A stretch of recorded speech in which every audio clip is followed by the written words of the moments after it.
Not only was Longhans a young pirate boy, he was also the son of a pirate, the grandson of a pirate, and the great-grandson of a pirate.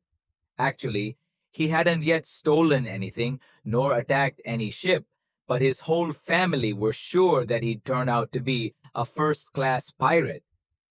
Even so, the idea of spending his life robbing people certainly didn't appeal to young Longhans. He knew this because when he was a toddler, one of his cousins had pinched one of his favorite toys, which made Longhans really suffer.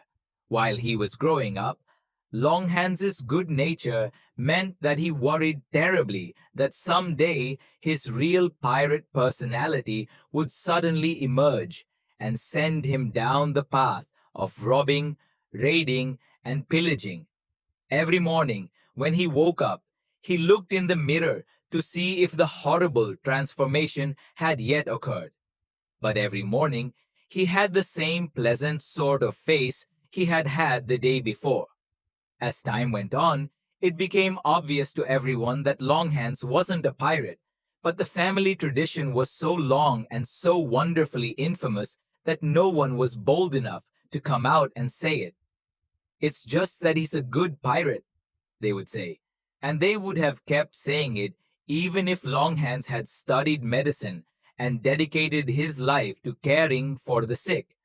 However, Longhans was still worried about turning into a pirate, and he continued consulting the mirror each morning.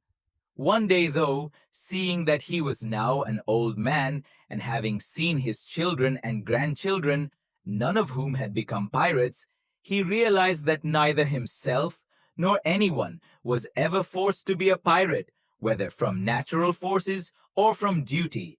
Everyone could do whatever they chose with their lives, and having chosen his own life and his own path, Longhans felt deeply happy that he never chose to be a pirate.